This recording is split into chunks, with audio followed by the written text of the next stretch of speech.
Tenemos muchas ideas en nuestra mente. Hoy pensaremos en el humanismo. ¿Aún sigue existiendo el humanismo? Empezaremos desarrollando un concepto para entrar en contexto. El humanismo es aventurero, ya que se lanza por medio de la escritura a la búsqueda de un desconocido con quien entablar alguna amistad, plasmando sus ideas y pensamientos, esperando así que en la posteridad alguien los lea y que también se una a este círculo, transmitiendo el conocimiento de generación en generación, creando una cadena que resulta en una innumerable cantidad de amistades con lectores anónimos. Esto podría sonar romántico. Sin embargo, Peter Sloterdijk opina que el humanismo es hipócrita, egocéntrico y patriarcal, ya que debemos tener en cuenta con quién se puede en realidad llegar a compartir el conocimiento por medio de la escritura, ya que necesariamente este receptor debería ser letrado, dividiendo así a la sociedad entre quien sabe escribir y quien no sabe. En Perú, en la década de los 80, a los hombres y mujeres que no sabían leer ni escribir en castellano, no se les permitía votar. Fue con el voto universal que adquirieron mayor derecho los campesinos aborígenes, andinos y amazónicos en el Perú. Siendo así, la escritura un signo privilegiado de poder. Pero entonces, surge otra interrogante. ¿Qué entendemos realmente por poder? Es necesario entonces definir la palabra. Se puede explicar el poder como la capacidad, habilidad y la autorización para llevar a concretar una acción en específico. Además implica poseer una superioridad en un sistema jerárquico. Esta relación se da entre individuos o grupos sociales. La relación de poder busca que el sujeto dominado realice las conductas deseadas, es decir, incita, induce, desvía, facilita, amplía o limita ciertos comportamientos capaces de ver afectadas sus decisiones. Muchas veces esta acción de ejercer cierto poder sobre otra persona se lleva a cabo incluso sin que la persona afectada sea consciente de ello. Disolver. Es así que podemos explicarlo como una fuerza que se impone aún contra la voluntad del otro y sin importar la razón de aquella. En palabras de Foucault, el poder está en todas partes y viene de todas partes. Esto lo podemos ver reflejado en nuestra propia historia. Un ejemplo que se debe mencionar es el intento de permanecer en el poder por parte del gobierno de Alberto Fujimori, pero al mismo tiempo el intento de grupos terroristas como Sendero Luminoso, liderado por Abimael Guzmán, de obtener el poder por la fuerza y violencia.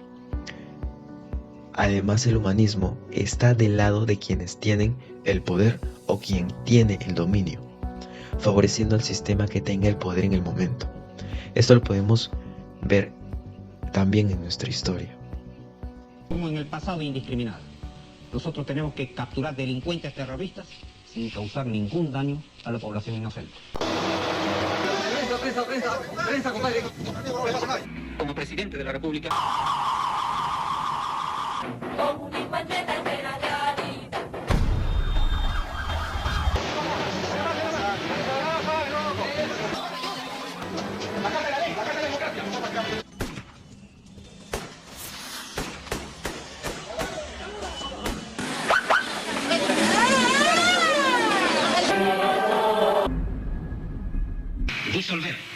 Disolver. De la reconstrucción de la matanza de Barrios Altos.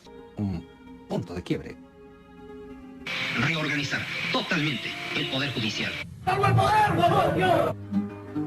El Consejo Nacional de la Magistratura. From state apparatus.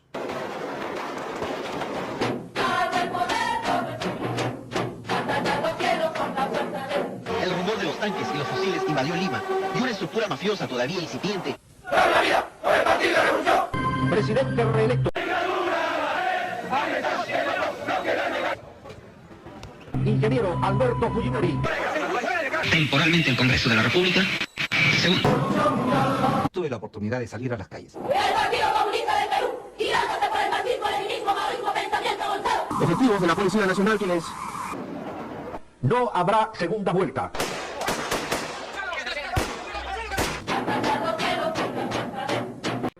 De Panamericana Televisión. Los hijos de puta, hay que matarlos, hay que exterminarlos, así de... Salvo el poder, todo el civismo. Es así que podemos observar cómo en ese momento los pueblos con culturas diferentes no encajan en el concepto de humano o ciudadano para el gobierno del expresidente del Perú. Sin embargo, cuando era conveniente, sí se consideraba al pueblo andino.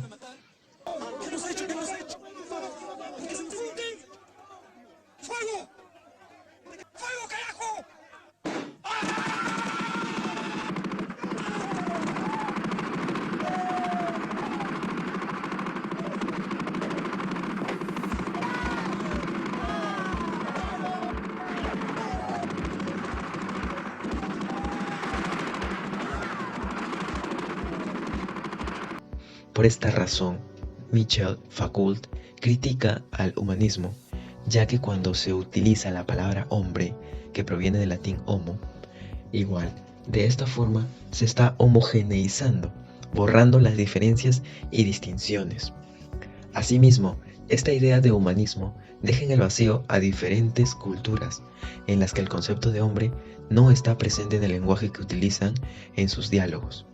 Por consiguiente, para Foucault, la palabra hombre es muy relativa. Plantea, en principio, el lenguaje es un conjunto de signos que interactúan, se mezclan y sirven para comunicarnos y transmitir significados, pero va más allá de pertenecer al humano u hombre, porque las abejas también las usan para comunicarse. Los objetos, si están colocados en cierta forma, también nos dan a entender algo. Entonces todo se convierte en lenguaje. Es cierto que el hombre habla el lenguaje, pero todos los seres también tienen lenguaje. Se comunican e interactúan a través de ello. Entonces el lenguaje construye al hombre, porque el hombre es ideas, conceptos, es decir, lenguaje. No es el hombre el que habla. El lenguaje es el que da paso a que hablemos del hombre. Regresando a la pregunta principal, ¿existe aún el humanismo? El humanismo entró en crisis en el siglo XX, puesto que la cultura ya no solo provenía de los libros, sino de otros medios como la televisión y la radio, tal como lo menciona el filósofo Peter Sloterdijk. Es así que la tecnología facilita el aprendizaje, volviéndolo audiovisual. De esta manera, el humanismo se torna obsoleto y anticuado. Sin embargo, recaemos en el mismo problema, puesto que aún estaríamos excluyendo parte de la sociedad. Esto se ha visto con mayor incidencia en el contexto de pandemia en el que vivimos. El acceso a la tecnología es hoy en día un factor importante, pero también discriminante, al igual que la escritura lo fue en su momento. Surgen así nuevas interrogantes. ¿Esto es aún causa del humanismo? ¿Es consecuencia del capitalismo? ¿Quién sería responsable de las exclusiones que divide a la población rural de los prestigios que posee la población urbana? Otro punto de progreso se da en la aceptación de la diversidad cultural que tenemos, ya que las culturas poseen su propio lenguaje y no por eso se deben ser tratados como inferiores, puesto que en todos los signos que se utilizan para comunicarse son válidos.